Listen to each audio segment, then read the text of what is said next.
leaked bank memo instructing major institutions to exit silver has emerged, and its timing is critical. This did not follow a crash. It occurred while physical delivery numbers are screaming for metal, not paper, and right after margin rules were aggressively raised twice a year, the exact move designed to kill a silver rally. So why didn't the rally die this time? That question points to something larger than price, and it reveals who is cornered. I'm John AG. On this channel, we measure, watch the plumbing, and protect our downside. This is educational. We manage risk. Let's examine what happened. Before the margin hikes, a futures margin account with about $21,000 could control one full silver contract, 5,000 ounces. At $60 an ounce, that's $300,000 of exposure or leverage, like a match under a gas can. When silver runs, leverage creates temporary heroes until the exchange changes the rules. That's exactly what happened. Two margin hikes. The first was a solid punch. The second, around 30%, was a haymaker timed right after Christmas amid thin liquidity. If you were leveraged, you woke to a message: add significant collateral or be liquidated. The result is mechanical, forced selling. If you couldn't post more margin, you cut positions. This selling drops the price, triggering further margin stress in a cascade that makes the market look like it fell downstairs. Most miss that a margin hike isn't analysis. It's a broom sweeping out the weak, over-leveraged. All 8 deep-pocketed players love this. They let forced liquidations push prices down, then stand ready to take delivery. Historically, this maneuver kneecaps the rally for years. But this time, silver got hit and started climbing again. That is not normal topping behavior. The uncomfortable question is, if a margin hike didn't end the party, what does that say about the party? It indicates demand that isn't speculative excitement to its need. It's physical. Someone is saying, I don't care about paper games, I want the stuff. This shifts the focus from headlines to flows, because the real story is in the plumbing, deliveries, regional spreads, the unseen mechanics. 3 opposing forces are pulling silver now. Force 1, the leverage shakeout. Force 2, cross-border demand and arbitrage. Force 3, forced rebalancing from commodity indexes. Overarching all are whispers of bank memos urging exit before month-end and cash settlement only. Even if exaggerated, such rumors spread because fear goes viral only when the system already feels fragile. Let's start with leverage. Fact: margin requirements jumped twice. Interpretation: the system flushed out small and medium leveraged players. What's unusual is what followed: price recovered. This means the bids underneath were real demand, the kind that doesn't care about margin, can pay cash, and is comfortable taking delivery. That's usually the biggest money, waiting to scoop when weak hands are forced to sell. Their absorption is why silver didn't stay down. The second force is the regional spread. Here, the silver market acts like a cracked arm. When silver trades meaningfully higher in one region, arbitrages buy where it's cheap and sell where it's expensive. In a tight physical market, that metal moves and doesn't return, quietly draining inventory from the cheaper side. This is why price can get hammered in the West and then bounce here. The bounce is about supply, not sentiment. Third, rebalancing. Index rebalancing is real funds must adjust weights mechanically, creating temporary, price-insensitive selling. But forced selling is not a judgment on fundamentals, it's rule. And rules create opportunities, as the same deep-pocketed buyers absorb these sales. However, rebalancing is not the core story. The core story remains: physical demand hasn't vanished. Now, deliveries. Fact: there have been months with massive, record-level delivery numbers. Early year deliveries can stack quickly. When many contracts stand for delivery, it means someone is saying, ship the metal, don't cash me out. That's a different mindset than seeking price exposure. It's a buyer saying they don't trust the paper promise. If delivery appetite stays elevated while leverage is shaken out, that's a transfer from paper gamblers to physical demand. How bull markets build a base. Then come the rumors: big banks internally telling clients to close silver positions by month-end, suggesting physical delivery will be restricted and cash settlement will become default. We needn't treat this as gospel, but we must ask why it spreads so fast. It hits an existing fear, counterparty risk, or the fear the system can't deliver on its promises. A futures contract is a promise, good only as long as the system behind it holds. Let's pause for a reality check. If we're wrong, where will it show first? In price, or in delivery delays, widening spreads, weird premiums, and rule changes? Structure tells you first, price tells you last. Now, consider ETFs. Fact: much silver exposure is in paper products. Many think they own silver, but they own a claim with conditions. Prospectuses have risk sections for a reason, outlining how the structure can protect the sponsor and leave you holding the bag. The clean way to think: ETFs are for trading, physical is for sovereignty. Confuse the two. and you'll be surprised at the worst moment. I don't hate ETFs, they're practical for short-term price movement. But if your goal is owning metal that cannot be printed, you need a different approach. The delivery rumors are spicy because they strike at this difference. You may get paid, but you may not get the metal. The real elephant is the concentrated short. For decades, silver has carried an unusually large, persistent short position held by a small cluster of major banks and traders. That's not conspiracy, it's structure. Why? Because capping price can be profitable, managing volatility can be strategic, and silver is industrial, energy, tech, and supply chain are a strategic material.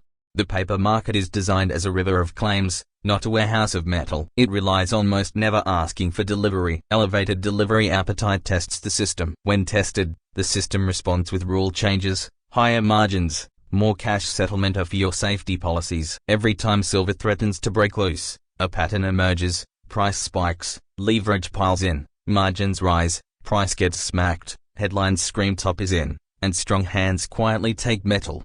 But this time, the smack didn't keep silver down. Are the old tricks losing power? If so, the next move could be violent, the kind that turns risk managers pale. Add seasonal ingredients, the January effect, new allocations, fresh capital redeploying. In a tight market, new money adds pressure like pouring water into a full bottle. I'm not offering fake certainty. Here's the certainty ladder. Certain margin hikes happened and were absorbed faster than usual. Likely a physical demand remains strong, and the system is trying to control volatility. Possibly if delivery stress grows, more rule changes will appear. Risker if liquidity evaporates. Price can whipsaw, punishing both longs and shorts. The setup is unusual, the behavior is informative. Rumors point to a deadline, end of January. Even if not true, the market may treat it as one, and deadlines fuel rushes that create moves. We must stay calm. Calm means precise. Watch how the market reacts to stress events, margins, rebalancing, regional spreads, delivery appetite. Ask, is the stress being resolved or postponed? Postponement looks like relief right before it turns into surprise. Consider open interest,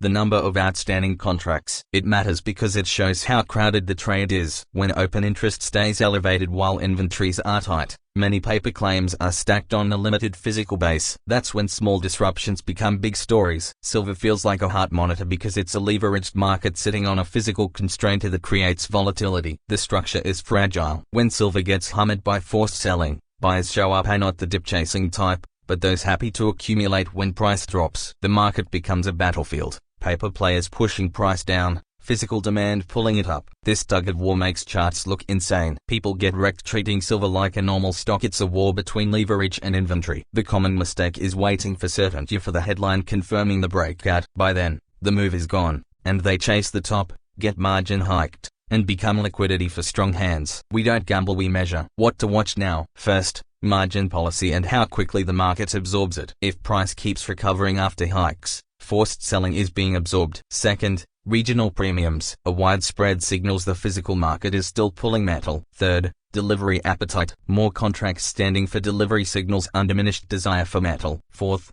institutional tone. If big players tell clients to reduce exposure, that's not always bearish. Sometimes it's a bouncer saying, party's over, while the owner counts money in back. This gets personal. You've watched silver for years, heard the big move is coming, and you're tired. Silver rewards positioning before the crowd and punishes leverage. Decide what game you're playing, trading spikes, or building a position and letting the structure break in your favor. If you're using heavy leverage, you're giving the system a button to press and they press it. Margin hikes are that button. The first risk rule: don't build a position that can be forced out by a rule change, because rule changes happen when momentum is hottest.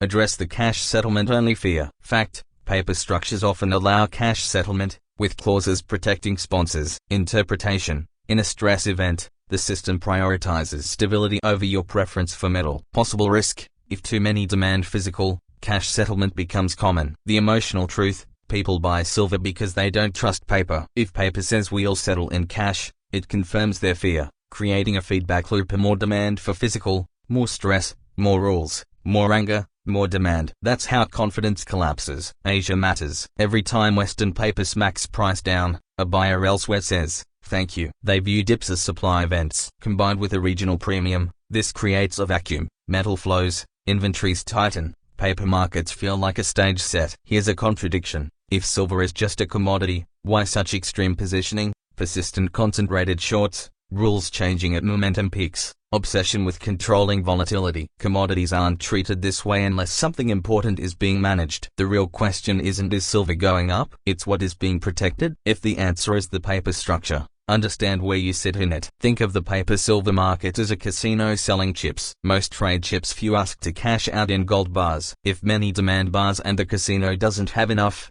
it changes rules, limits withdrawals, raises playing costs, offers cash bonuses instead. That's not fear-mongering, it's how systems preserve themselves. If the system tightens rules, it's not always because silver is weak. It can be because silver is strong in the wrong way, strong in a way that threatens the structure, invites delivery, reveals scarcity. We don't have to believe every leak, but we must respect incentives. Large institutions hate surprises. If they fear a squeeze could create chaos, they'll tell clients to reduce exposure to avoid blow-ups in their lap. So, close your positions can mean reducing risk ahead of volatility, not boredom. The behavior is the clue. A smarter test than staring at charts. If price drops, why do premiums stay firm? It's the finance version of if the store is on sale, why is the shelf empty? The screen shows paper, premiums show reality. When paper silver gets slammed but physical tightness persists, the move was about positioning, not abundance. Margin hikes don't just scare speculators, they concentrate power. Margins attack leverage, the tool the small crowd uses to run with the big crowd. When margins jump, the small crowd shrinks, the big balance sheet crowd barely notices. The market becomes more bursty, less democratic, more violent. That's why these episodes feel unfairer. They are. A margin hike that fails to kill the rally is a loud signal. Absorption is happening underneath. Consider backwardation. When spot trades higher than futures, it matters because the market pays extra for metal now. Suggesting immediacy is valuably a sign of tight supply or urgent demand. Scarcity whispers before price screams. Inventory is simple. Vault reports may show a lot of metal, but only a slice is available for delivery against contracts. If delivery appetite rises, that deliverable slice gets tested. The system then must either pull more metal into the deliverable bucket or make delivery less attractive via higher margins, more cash settlement, rule tweaks. Exactly what we are watching. Retention question. If a market is truly drowning in supply, why does it need so many emergency levers? Healthy markets don't need constant emergency handles. On psychology, weak hands aren't an insult, they're simply overexposed, either too much position for their cash. When the exchange tightens rules, they must sell not because they changed their mind, but because their account forced it. Enforced sellers create the best prices for the strongest buyers. That's the machine. To stop being the liquidity, the fix isn't hype, it's sizing, less leverage, more time, more flexibility. Another clue, lease rate is the cost to borrow metal. When borrowing costs rise, it signals metal is harder to source quickly. Watch the cluster, premiums that won't die, spreads that won't normalize, delivery that won't cool, rules that keep changing. When these align, the story isn't random volatility, it's stress. Institutions' risk desks hate surprises, and silver loves surprises. When volatility rises, committees tell desks to reduce exposure and flatten risk. That can look bearish, but it may be pure hygiene. Sometimes exit doesn't mean we're bearish, it means we don't want a client blow up when this snaps. A memo rumor hits hard because it smells like smoke control, not market commentary. Build a clean scenario. Delivery pressure keeps rising while paper claims stay heavy. The system must then ration demand first with rules, then with price. When price becomes the rationing tool, moves can be violent as the market reprices scarcity all at once. That's the little by little, then all at once moment. A practical rule. If you can't sit through a 10% drop without panic, you're holding too much. Silver will do that not because it hates you, but because it's a leverage spring on a tight physical buffer. Size like adults don't build positions that can be forced out by a policy change, because policy changes arrive when momentum is hottest. Now, engage your brain. Answer in comments. If institutions tell clients to reduce silver exposure, is that to protect you or to protect them? Second, if paper price drops but physical tightness stays, what do you trust more, the chart or the supply chain? We end where tension is highest. End of month deadlines, rumors of delivery tightening, and an exchange willing to pull levers. If the system discourages physical delivery and nudges cash settlement, that's not normal free market behavior, it's a market protecting itself. And when a market protects itself, it's telling you one thing: pressure exists. So, watch the plumbing. If pressure keeps rising, the spring doesn't just move, it snaps. One more piece. Silver gets consumed. Gold mostly sits above ground. Silver turns into electronics, solar panels, medical tech, and industrial processes, scattered in tiny, hard to recover amounts. Even if mining output looks stable, Usable inventory can tighten fast when demand rises. That's why regional spread matters. When one region pays a higher price, metal migrates. Traders buy cheap and sell dear, creating a slow leak out of the cheap side in a tight market. This shows as persistent tightness, not dramatic headlines. Add rebalancing. Some big funds may be forced sellers due to mechanical rules, but forced selling isn't a vote against silver, it's a robot following a script. Whenever a robot must sell, a patient human can buy. Treat rebalancing like weather, ugly momentarily, but it doesn't change the climate. The climate remains physical demand versus a paper structure relying on most never asking for delivery. Here's the last open loop. If the system were truly comfortable, it wouldn't need to scare people away from taking metal. If we keep seeing higher margins, loud narratives, and reduce exposure warnings, what happens when a few large players decide they want the metal anyway and ask for it simultaneously? The next move won't announce itself politely. It will look like chaos first, a dump making people swear it's over, then a grind making people bored, then a spike making people chase, then another dump humiliating chasers. Silver does this to shake out leverage before it can move. So don't ask, can I time it perfectly? Ask, can I survive it? The survivors are those still holding when the clamp finally slips. Stay patient, stay liquid, and don't let the loudest voices rent space in your head for free.